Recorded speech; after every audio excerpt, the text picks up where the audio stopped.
guys, welcome to Coffee Hang. This is part 2 of mine and Meg's conversation because we had way too much to say. So I hope you enjoy it and thank you for being here.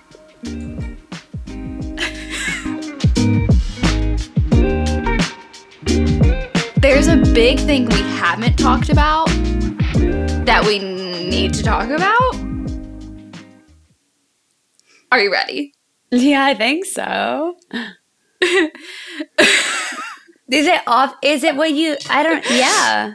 Is it? Well, the first thing is actually that when we got on today, Meg has on a piece of clothing that I've given her. And every time I see a piece of clothing that I have verbally given her, or maybe haven't, I act like I have it. And I'm like, you have on my clothes. Yeah, it's kind of hurtful. I know. No, that's not it. That's not what I was going to say. Are you talking about Yes. You're talking about the fact that we're not alone? Yeah. There's 3 of us here. There's 3 of us here. I'm pregnant. She's pregnant.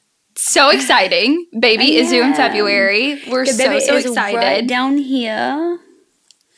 I do sometimes. I really wish I had an ultrasound machine at my house because there is nothing like seeing that baby and you're like, holy mother of nugget, there really is something in there. And it's so cute. I think it was sucking its thumb when we saw it and it was sleeping and we were trying to wake it up to get a nice sonogram photo. And it was so guys, stop. It was so sweet. I wish we could play this video for everyone, but please tell everyone how Dad responded when you told him over the lake weekend. He maybe gave me... He definitely gave me the best response.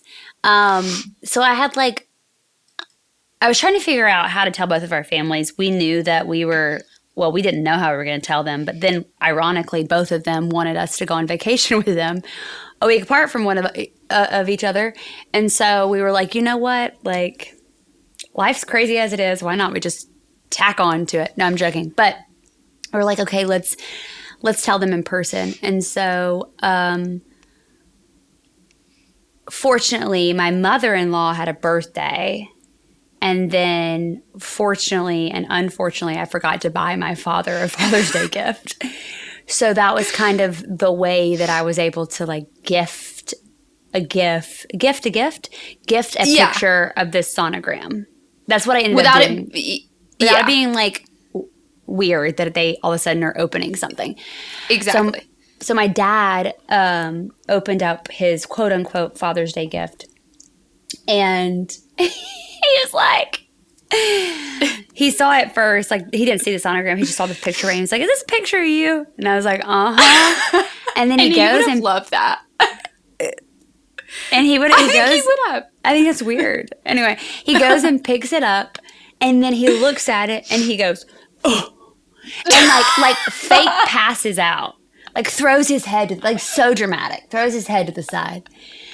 And then I was like, of course, it was the best response. I was immediately like, that's so amazing. Oh, And then he looks at my mom and he goes, did you know this? Did you know about this? And my mom was like, what? And she shows him and she goes, no. It was so sweet. That was a great retelling of both of their voices. Yeah, I did. It did really good. That's exactly what it sounded like.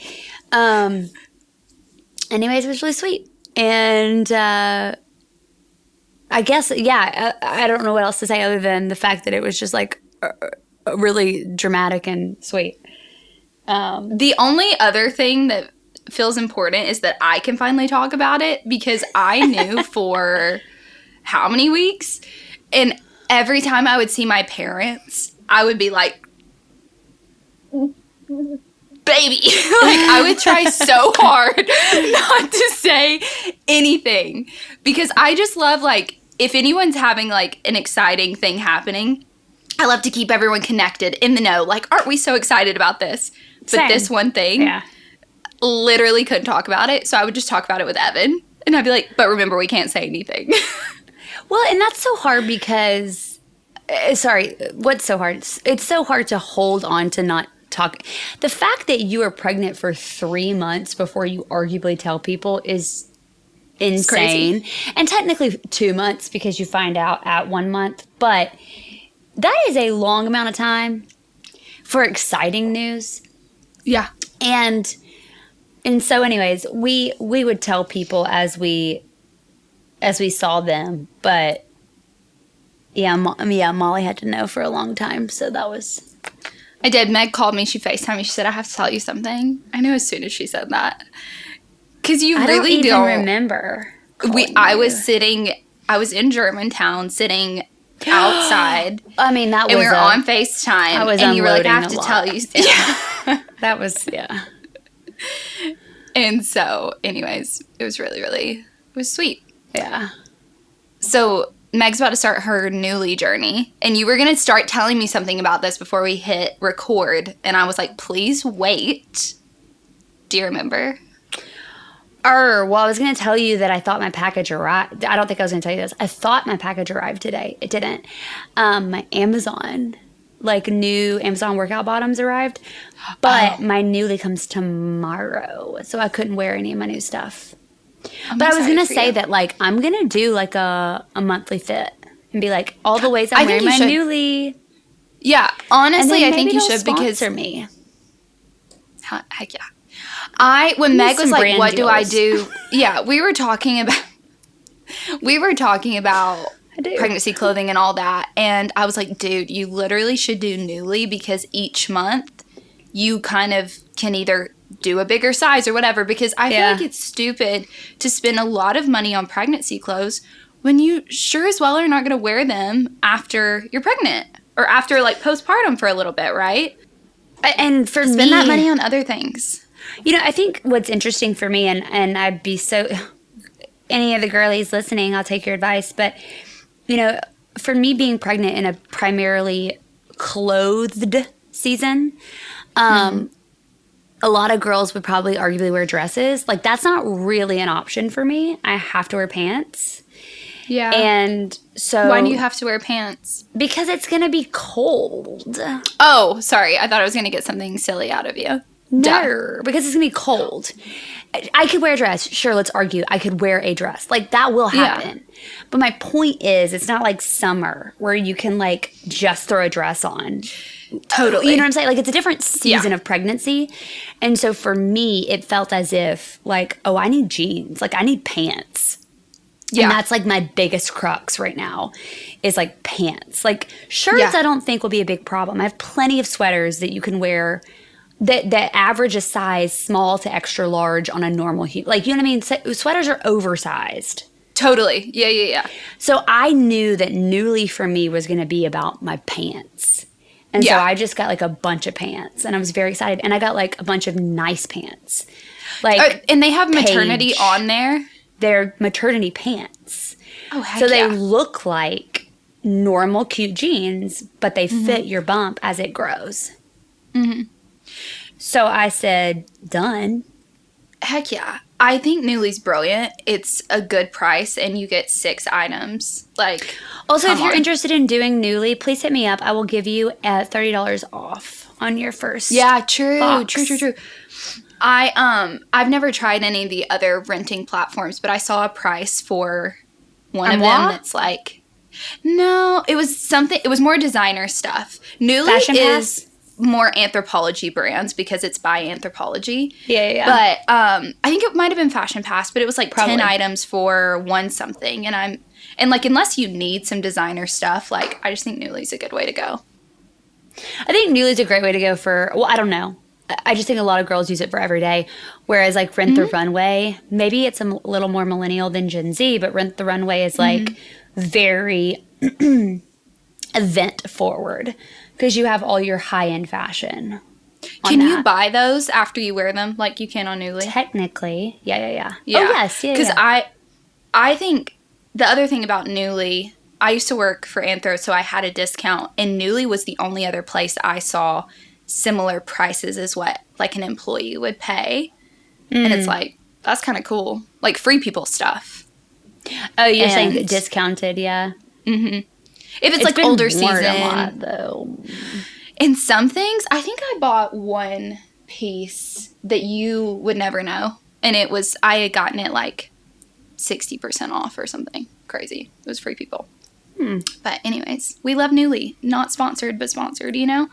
Sponsored podcast, Newly. Okay, before we get into like fitness, pop culture, and a game that I have prepared that I'm so excited for, Meg and I have a love for birds, and actually one of my babies was just outside my window. And you were just talking about your hummingbirds. So Derek and Darla are outside. They're a cardinal couple that live at my house. They've lived here ever since I moved in. They had a baby about a month ago. No joke. I told Evan I had this feeling Darla was being crazy. She was jumping around everywhere. I said, Evan, she's pregnant. 2,000%. And then there was like a week I didn't see her, and I kept seeing Derek, and he's a feisty one. Like, he just kind of like hops around everywhere. And I was like, she's had the baby. A week later, there's a baby cardinal. All three of them were in the yard. I have a photo. What does a baby cardinal even look like? It looks like more like the female cardinals, like more muted colors. But it's little. It's little. It was so sweet. I was like, I've never my feelings seen were right. a little bird before. I know. It's really sweet. And our like backyard has a lot of like foliage. Yeah. And so they live back there with the amount of other random birds back there, but okay, so I used to be so afraid of birds because, like, well, frankly, like you have your birds that are kind of like bottom tier, right? And those are the ones where you're like your crows, your what are the birds? All seagulls, like the ones that pester you, right? That like won't leave you alone. Yeah, the pigeons in New York. Let's be real. Yes. Okay. The squirrels of the north, right? Like, it's not. They're not fun. They're not pleasant. Frankly, they're not pretty. I don't think they're pretty. Okay. But then you have like, birds of prey, as I like to call them. They are my favorite. Primarily hawks, falcons. I don't know about a falcon. I've never seen a falcon. Hawks and owls really is what I'm most obsessed with, because that's what's in my backyard. And I had an interaction with an owl that set me on this trajectory, and it was magical. And according to the Native Americans, it was actually very spiritual. Some would argue even a bad omen. Some would argue a good omen. It just depends on what blog you're reading. Nonetheless, it stared at me in the eyes for a very, very long time, and I found it to be very magical, and I saw it as a positive thing. And I dreamt about that owl and wrote about that owl for a long time. I love that owl. And 2 mornings ago, I heard this owl. But I don't see it. I don't know. I don't ever see it. Now, owls are kind of hard, aren't they? Yeah. It doesn't really show itself. Well, that's what's crazy about this owl. It swooped over me in the middle of the day. And I should say swooped lightly. It wasn't like trying to attack me, but it did swoop over me. It landed in a branch and turned and looked right at me in the face. And I was like, you. And frankly, I think it was startled, and then it was like, oh gosh, it saw me. Yeah. And then it was like, oh no, she's looking at me. And I was like, yeah, I am looking at you. You're beautiful. Can you let's just stay like this forever, you and me. And then I was a little horrified, and then James was like, come on. And I'm like, no, I can't move. Gotta stare at this bird. It was beautiful. It was magical.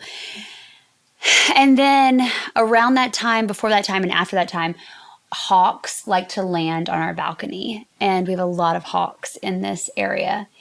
And they're beautiful. They're so beautiful. Meg was having all of this happen at her house, and then I had just moved into my house here, and I was seeing owls, and Ev had told me about an owl that lived here, and then we had just seen a hawk when we were traveling the week before, and I remember texting Meg and saying, like, look at this bird, and she's like, or maybe we were talking about it, and I was like, mine and Evan's new obsession are, like, hawks and owls, and she was like, you're joking. It's like, no. Do you remember this? Oh, I very, very much remember this. In a future episode, we can go over the symbolism of all of it. But you took a picture of an owl on a tire that you had rented at the car. It was a baby. It's a baby owl, and it was the cutest thing. And I was like, oh my God, I'm obsessed with owls right now. Owls. in January, yeah. I was journaling, and owls were becoming like this symbolic thing in my life. And so the fact that they were showing up everywhere.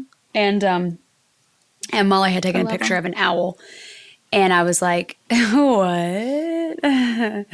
It was crazy. Sisters. It was crazy. Yeah.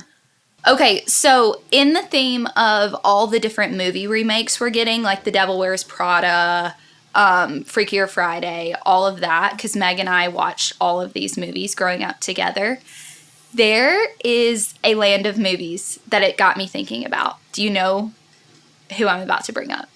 Mary-Kate and Ashley. 1,000%. I don't think I was actually like, if Meg wasn't in my life, I don't know that I would have watched them. But because Meg was in my life, and she was like, we're watching these. I was obsessed. Because we shared a room. I was like, okay. And so I want to play a game where I've taken like 5 of the Mary-Kate and Ashley movies, and I've pulled quotes from them, and you're going to guess which one they're from. Can we also just recognize that when this is listened to and not watched, that brief pause between the question of and me answering Mary-Kate and Ashley was not shortened. That was me knowing exactly immediately. 100%. Yes. Like, I'm actually very impressed. Okay, go ahead. No. Well, I knew you would know. We love our girls. They're in high fashion now. I literally thought I could be them. Like, I was like, if one of them got sick, they'll call me because I look so much like them. I didn't understand the fact that, like, the movie airs way after they've shot it, and, like, they're also older than me. And so, like, while I may look like them right now, that is not... and I don't, but, like, blonde hair, blue eye. But anyways, I just, like, didn't understand the age and time. But Meg did have, like, the purse and the shoes. Like, I remember it. I was over here in my corduroy skirt from Gap, but I remember it. Okay, you ready for the first one? Yes. Quotes from the movies, and I have to guess. Okay. Yeah. She gets what she wants, and this winter break. I want Jordan. That is not fair, dude. That's not fair. You knew. You saw it come up on my face. I did. I saw you prepping. Meg and I have been quoting this one for years. This movie came out in what, like 99? Like, it didn't come out in 99. Megan Fox, but prime. Yeah. I get what I want. And this summer break, I want Jordan. But you have to say Jordan with tongue. Winter break. Winter break. Sorry. This winter break, I want Jordan. No, you got to put more tongue. Jordan. Like, how did anyone cutting that movie make it through?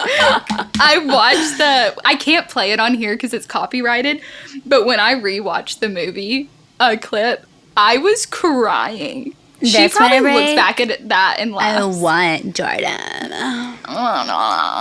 And Mary Kate, or whoever that is in that moment, literally, she goes... Okay, so it's Holiday in the Sun. 1,000%. And Megan Fox. Okay, next one.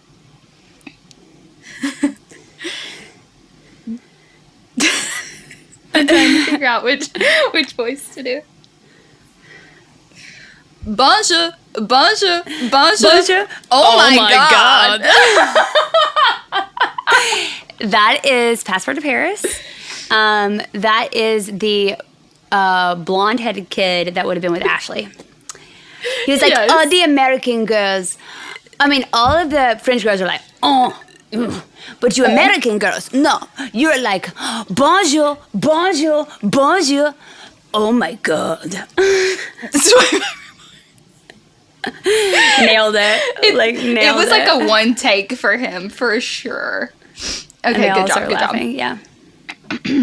They're on the abandoned, they're on the roof they shouldn't be on.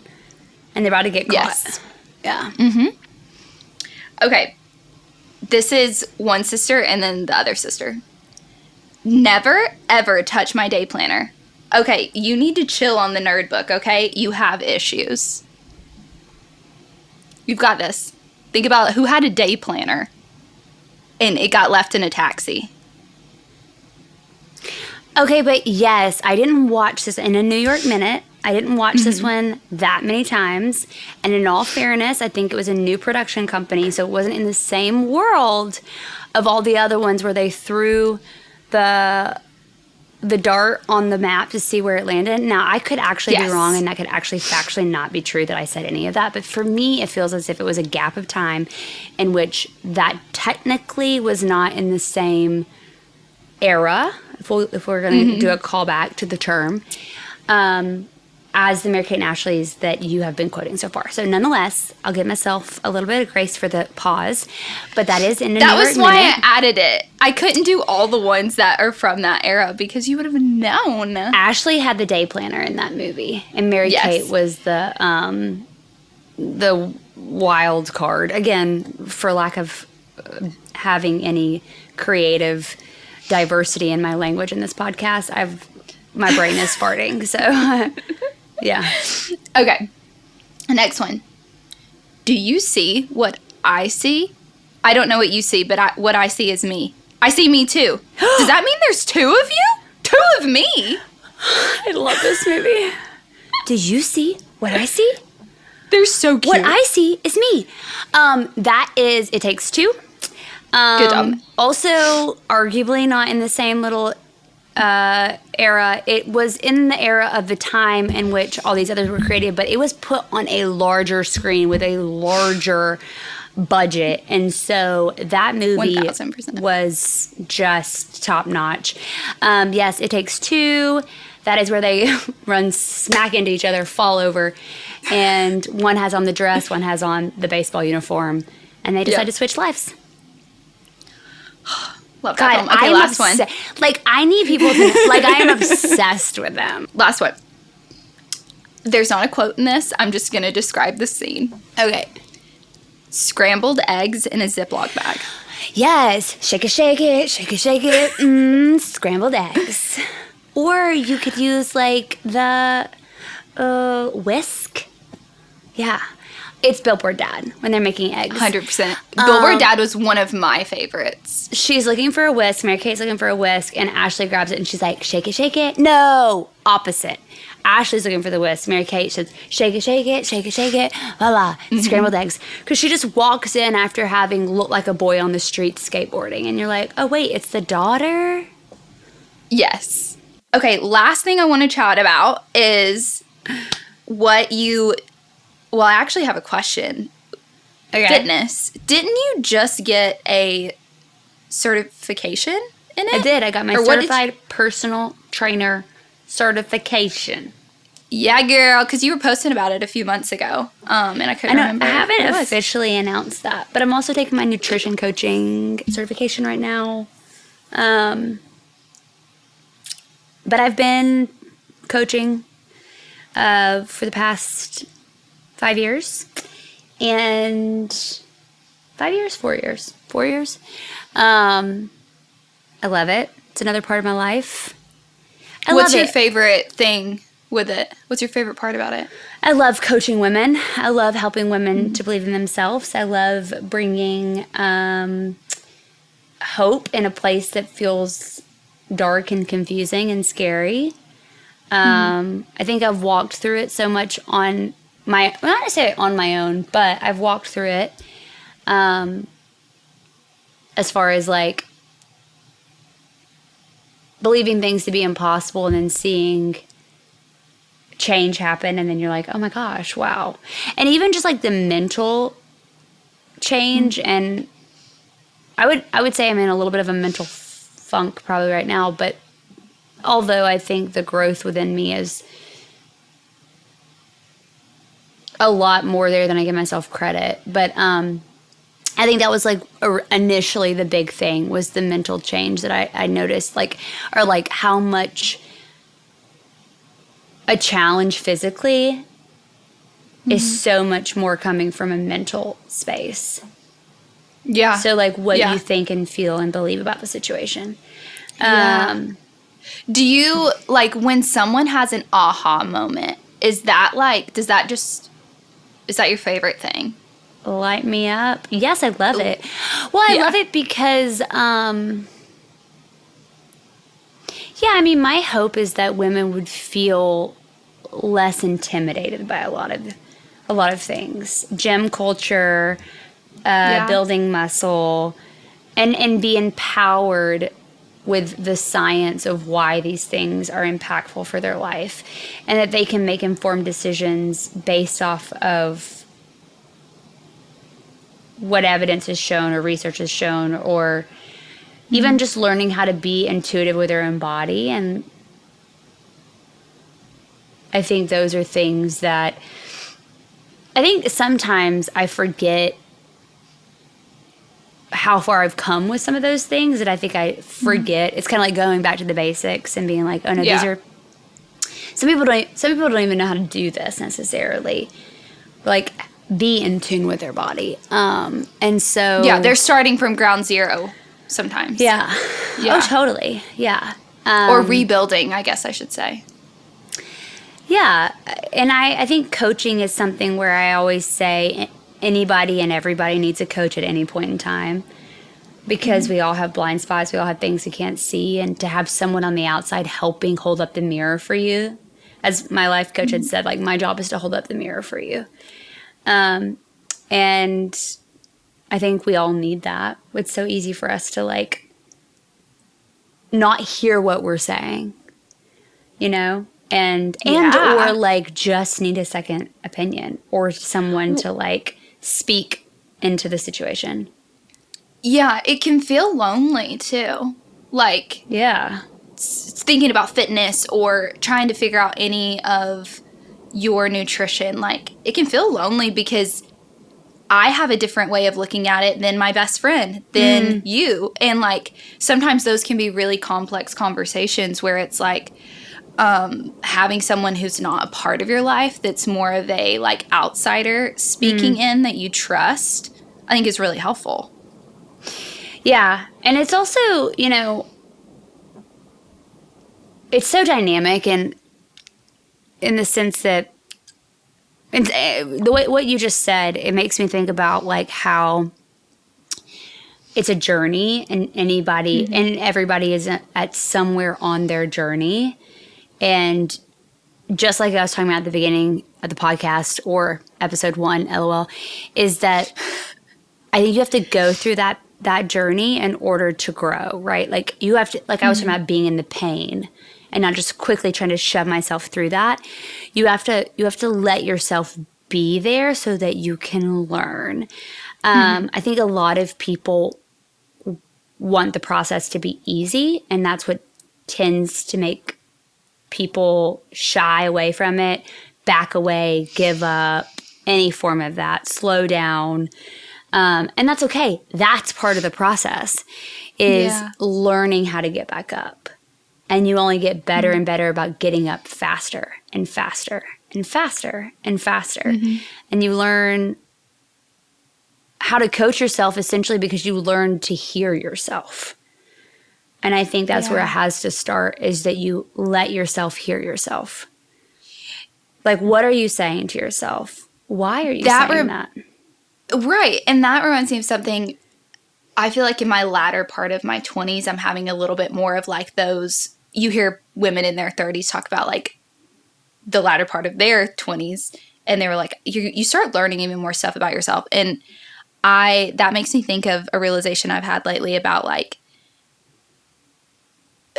emotionally or internally, anything I work on, or relationally, anything that I take time to work on or take time to do, like that longevity, that outcome is something always worth working through to get to. And that's kind of confusing, but anything you just can do quick doesn't ever, like, in my experience, last long or is worth it. Like, in my relationship with Evan, like, working through things goes to our longevity, right? Or in fitness, working on a plan and making that day by day choice is to my longevity. Whereas going and doing a fad diet or something that is, I do it in a day and then it makes me feel better for a day, but then I'm back to where I was in the next day, was not worth it. Does that make sense? Yes. Yes. It's so funny because something James says, and I'm going to misquote him, is anything worth any anything worth doing isn't necessarily easy. And thinking about like when it gets hard, anything worth doing isn't necessarily easy. I don't think that's the quote, but it's something like that, right? Where it's like, Yeah. A lot of things are hard. You got to pick your hard, right? Like, and it's worth it. Yeah. I'm kind of saying two things in that, but it also is interesting. What it made me think of when you said that too is that one thing that is so hard about a fitness journey, a health journey for someone mixed with social media is that it's not a one size fits all.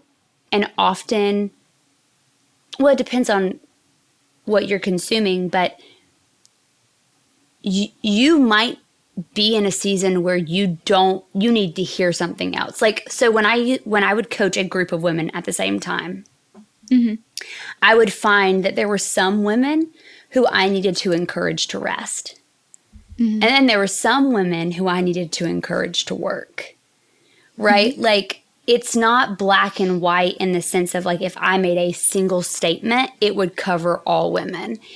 And so there are some people who have to practice working a different muscle in a different season of life, whether it's learning how to practice discipline or learning how to practice grace. Well, and this comes to self-awareness and like loving yourself, which is a lot of the work I want to do and am currently doing over on in Defined Space is like, that is what is a longevity plan as well. Like learning to be curious about yourself and not shaming yourself. You're going to figure out how you learn better, or the obstacles. Like, you know what? I do this and I actually need to work on undoing that, you know? Yeah. And so a lot of that feels like it comes out of a place of self-awareness and like being, I like to say, curious about yourself. Yeah. Yeah. I mean, a lot of, it's so funny too, because I remember when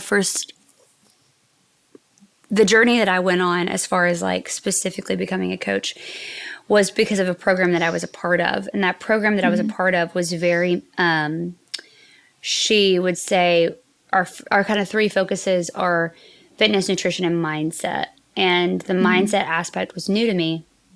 And I find that a lot of women that I work with, it's new for them as well. And sometimes it's hard to define because it can be very personal. But a lot of the work that we did was like tools or practices around digging into yourself and what you think. Yeah. And feel about yourself. And that work, I think that work is the hardest. I think that work is because you have to show up on the page, and a lot of people don't make time for themselves to get still and get quiet. But I think when you see the rewards of that work, it's really easy to want to do more of it, because you're like, this is actually, it's the therapy part. It's like, this is the root. This is what's going on here. Well, and it feels hard because it's never done. Like it's often overlooked. Yeah. Yeah. But it's again, it's that longevity thing. What coaching are you offering? There's so many different kinds on Instagram. What are you offering? I do one-on-one personal training coaching, like nutrition, fitness, and mindset coaching. So essentially it's catered towards you. What are your goals? What's your vision? And then giving you a roadmap to get there. Yeah. You kind of help do some of that legwork. Yeah. I do online. Yeah. So I do virtual coaching. So I'll give you a program. You have a plan. And then we meet weekly and we talk about where you are and what's getting in the way, what roadblocks, and how we can keep moving forward. So it's, yeah, I mean, it's a little bit more on, it's very specifically catered to a person because your plan's not going to be the same as somebody else's. Yeah, which I think sets, like, people who do it like you, I don't mean to just be like, it sets you apart, but people who do it like you, where it's like, okay, what are actually your needs and let's build it instead of like, here's a plan that we have given to everyone and everyone's different. And it, like, you're done after a week because you can't sustain it because it's not built for you. Yeah. Yeah, I mean, it's, and I think those work in different seasons of life for people for different reasons. Totally. Because they have worked for me and I'm not anti them. And I have written those programs and I think they were very great, frankly. But I think what tends to happen is people don't sustain them or cannot sustain them because there's not a deeper work maybe going on there. Yeah. Yeah. And or they hit the ground running and maybe need to take it at a little bit of a smaller bites. Where can people find you? Instagram? At Meg Biddle Smith on Instagram. Cute. We both kept we did our triple names. I didn't mean to copy you. I know, but the thing about you is I've been meaning to tell you, I wanted to tell you for a long time. I think Molly Redwine is just so cute, though. I know, but here's my thing. Southern, okay? And it's a songwriter. And her name is Molly Redwine, and she has That's so cute. It's so cute. I think for a certain part of my branding or part of my world, I'm Molly Biddle Redwine. I think I am her to a certain group of people. And then I am Molly Redwine to a certain group of people. So I like that I can kind of have both. And for me, and you might have been the same way, but Biddle, I wanted to like honor my family in keeping that. And we were both nicknamed like Biddle or Molly Biddle or Meg Biddle throughout our years. So I wanted people to still be able to know who that person was. So that's kind of why I kept the triple. Mine's incredibly vain. My reason is not so deep. Is it because of Jada? No, I just like feel like Meg Smith was like a Jane Doe name. So I needed to keep my maiden name so that it felt like there was a little bit less Jane Doe-ish happening in my life. But I'm pretty funny because in the sense that as far as being known as my name, I care a lot about being known as my husband's name. And so I prefer, like, in circles outside of acting or professional circles, I prefer Meg Smith. Yeah, I totally get that. Because to me, that is, like, my covenantal name that I have. I'm one with my husband. And 1,000%. Professionally, I'm not a Jane Doe. Yeah. Well, and I think if you go to the masses, it's like what kind of helps you stand out? Meg Biddle Smith. It just rolls off your tongue, you know? It does. It does. And mine's just really long, but it helps with some of the branding. Like I'm MBR, you know? But yeah, Evan the other night called me Molly Redwine, and I was like, you know what? That feels personal. That feels like a name I want people to call me that is in a smaller circle versus an outer circle where I would rather just be known as Molly Biddle Redwine. Yeah, I mean, I feel similarly, and I get offended when intimately people, I'm like, don't use my maiden name. I accidentally use it all the time. What was it? You didn't say at your wedding. I was introduced as Meg Biddle. Do you know how offended that my husband and I were? We were so sad. I'm so sorry. I'm so sorry. My intimate covenant name is Meg Smith. I feel horrible. I'm going to be honest with you. You had no control over that? Oh, you did write it, actually. I think I wrote it, but no, Meg, I wrote it like 3 days before my wedding. I don't think I was on Earth 3 days before my wedding. It's okay. One of the studios I'm working at right now, I think, has my name as Meg Biddle. And James is like, they have your name as Meg Biddle. I was like, oh, I need to tell him. Yeah. Like, so like, I it's a big deal remember that. For us. Yeah. It's a big deal for us. No, and that makes sense. That makes sense. I totally get that. Okay. I think that's all I have. Are we just going to end it? Thanks for coming on. Thanks for chatting with me. This was so fun. I think it's so fun. We should definitely do more of this. I think so. And I think you all should tell us in the comments your thoughts. And they're like, don't ever bring her back. Don't you ever do that ever again. Shames you. No. And let us know what you think about too shaming in this unshameful culture. This was so much fun. Thank you so much. Thank you so much. God bless you and have a beautiful day. I will see you all next time. Have a lovely rest of your day. And yeah, cheers.